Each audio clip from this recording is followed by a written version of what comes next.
कुत्ते को एक टुकड़ा रोटी खिलाने से क्या फायदा होता है? आप लोग नहीं जानते होगे मित्रों। एक बार की बात है, भगवान श्री कृष्ण स्वर्ण से बनी हुई सिंहासन पर विराजमान थे। तभी द्रौपदी उनके दरबार में पहुंच जाती हैं और कहती है, हे प्रभु, आप संसार की हर कीमती बातों को जानते हो। आप ही मनुष्यों के दुख हरता हो तथा आप ही संसार के कल्याणकारी हो। तो हे प्रभु, मैं आपसे एक प्रश्न जानना चाहती हूं।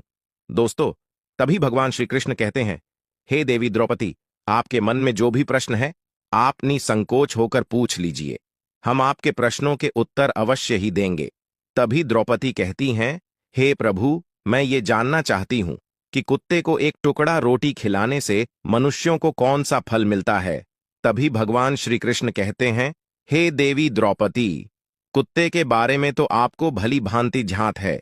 आप ही ने कुत्ते को श्राप दिया था। मित्रों, आगे द्रौपदी कहती है, हे प्रभु, हाँ, मैंने कुत्तों को श्राप अवश्य दिया था, परंतु हे प्रभु, आप बताने का कृपा करिए। दोस्तों, आगे भगवान श्री कृष्ण कहते हैं, देवी द्रौपदी, कुत्ते को एक टुकड़ा रोटी खिलाने से मनुष्य को 8 फायदे होते हैं तथा जो भी मनुष्य इन फायदों के बारे में जान जाता है, उसका जीवन धन हो जाता है और उसके जीवन में कभी दुखों का पहाड़ नहीं टूटता है। जो भी मनुष्य पृथ्वी लोक पर कुत्ते को एक टुकड़ा रोटी खिला है, उसे यह 8 फायदे आवश्यक होते हैं और वह जीवन भर दुखी नहीं रहता है। उसे मृत्यु के बाद मोक्ष की प्राप्ति शीघ्र होती है। तो दोस्तों, वह कौन से 8 बातें हैं? आइए जानते हैं। इस वीडियो में मित्रों, भगवान श्री कृष्ण कहते हैं, हे देवी द्रौपदी, अक्सर मनुष्य कई मौकों पर कुत्ते का नाम लिया करते हैं। किसी को गाली देते हैं तो जुबान पर उनके कुत्ते का नाम आता है। भगवान श्री कृष्ण कहते हैं, हे देवी, वह मनुष्य गाली आदमी को देते हैं पर नाम कुत्ते का बदनाम होता है।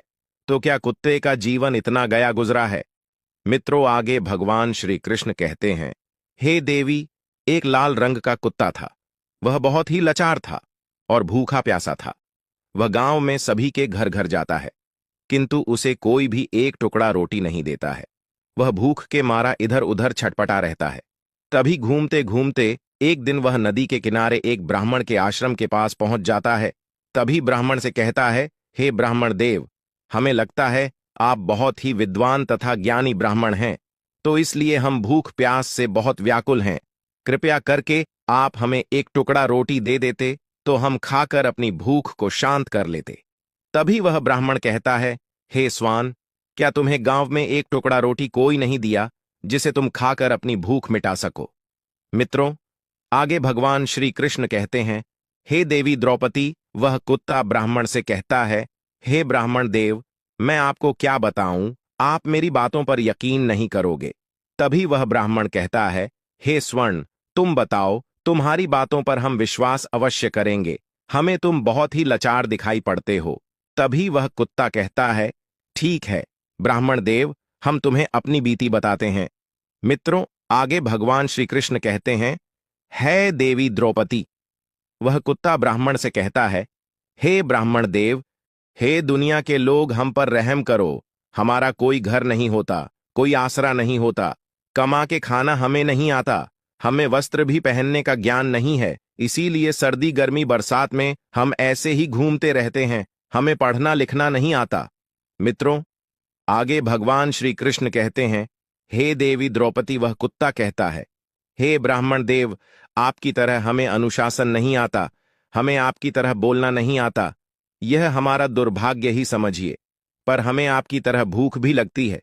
चोट लगने पर हमें आपकी तरह पीड़ा भी होती है, हमें आपकी तरह रोना भी आता है। बस इन्हीं 3 कामों में हम आपकी बराबरी करते हैं, इसीलिए हम पर दया दिखाइए, हमें और कष्ट मत दीजिए। ईश्वर ने तो हमें वैसे भी कष्ट देकर ही भेजा है, ऊपर से आप लोग हमें परेशान करते हैं। हम आपकी तरह मनुष्य नहीं हैं, हम पराधीन जीव हैं।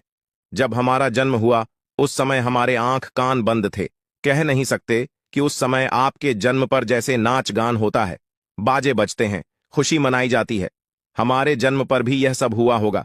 हमारे जन्म पर किसने खुशी मनाई होगी? हम जिस बिछौना पर थे वह रुई की भान नरम तो था, सर्दी बिल्कुल नहीं लगती थी। मैं मन में सोच रहा था कि किसी बड़े घर में पैदा हुआ हूं, लेकिन जब हमारी आंख खुली तो मैंने देखा कि हमारी मां जिसे आप लोग कुतिया बोलते हो, वो अपने 4 बच्चों को छाती से चिपटाकर एक भार की राख में पड़ी थी। हम 4 भाई थे।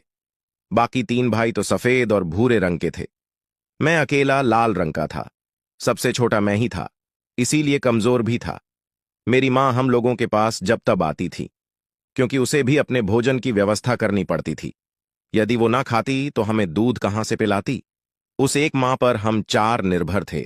वो बेचारी अपने भोजन के लिए इधर उधर दौड़ती रहती थी। कभी भोजन मिल भी जाता था, कभी नहीं मिलता था, लेकिन वह हमेशा हम चारों का बड़ा ख्याल रखती थी। आखिर माँ जो थी, वह रात रात भर जागकर गांव की रखवाली करती थी। मजाल नहीं था कि कोई अनजान आदमी बुरी नीयत से गांव की ओर भी झांक जाए। दूसरे गांव के कुत्ते भी हमारी मां के डर से गांव में नहीं आते थे। गांव के किसी किसान के खेत में कोई खड़ी फसल खाने आती तो हमारी मां उसे दौड़ाकर भगा देती। गांव वालों के लिए इतना सब करने के बाद भी कोई कोई हमारी मां को भोजन नहीं देता था। उसके लिए उसे मजबूर होकर छीना झपटी करनी पड़ती थी। कई बार तो लोग उसे लाठी डंडों से पीट कर भगा देते थे। बेचारी उस दिन भूखी रहकर पेट की आग से जलती रहती थी। मित्रों, आगे भगवान श्री कृष्ण कहते हैं, हे देवी द्रौपदी, वह कुत्ता कहता है, हे ब्राह्मण देव, आखिर भूख तो हमें आपके ही तरह लगती है। ऊपर से उसे अपने 4 बच्चों की चिंता भी लगी रहती थी। आखिर माँ जो थी, जब भूख उसे चैन से बैठने नहीं देती और गांव वालों का भी उसे देखकर हृदय नहीं पसीजता, तो बेबस होकर के उसे लोगों के घरों में चोरी से घुसना पड़ता था और खाने की कोई चीज मिल जाती तो उसे खाकर अपने पेट की आग बुझा लेती। कई बार तो लोग उसे खाने की वस्तु ले जाते, देखते तो लाठी डंडे लेकर उसके पीछे पड़ जाते। कुछ निर्दय लोग तो कई बार उसे घर के अंदर बंद करके पीटते थे। हमारी मां का बुरा हाल कर देते थे। मित्रों, फिर वह कुत्ता ब्राह्मण से कहता है, हे ब्रह्मदेव, हमारी मां ने क्या बिगाड़ा था? उसने सिर्फ अपने पेट के लिए भोजन ही तो चुराया था। चोरी करने का हमें कोई शौक नहीं है, पर पापी पेट हमें यह सब करने के लिए मजबूर कर देता है। एक दिन की बात, बड़ी ठंडी बरसात हुई। ओले पड़े थे, ठंडी हवा चल रही थी। उस ठंड में ठिठुरकर हमारे 2 भाई मर गए। उस दिन हमारी मां बहुत रोई, लेकिन मनुष्य हमारी पीड़ा क्यों समझेगा। उसके बच्चे थोड़े ही मरे थे। मित्रों, फिर वह कुत्ता कहता है, हे ब्रह्मदेव, अब हम सिर्फ 2 भाई रह गए थे। हमारी मां हम दोनों की अच्छे से देखभाल करने लगी थी। एक दिन उसी गांव में एक सेठ के घर पर दावत चल रही थी और पुड़िया बन रही थी। सेठ के घर काफी मेहमान आए हुए थे। हमारी मां कुछ खाने की तलाश में बार बार उधर जाती, लेकिन लोग उसे दुत्कार कर भगा देते।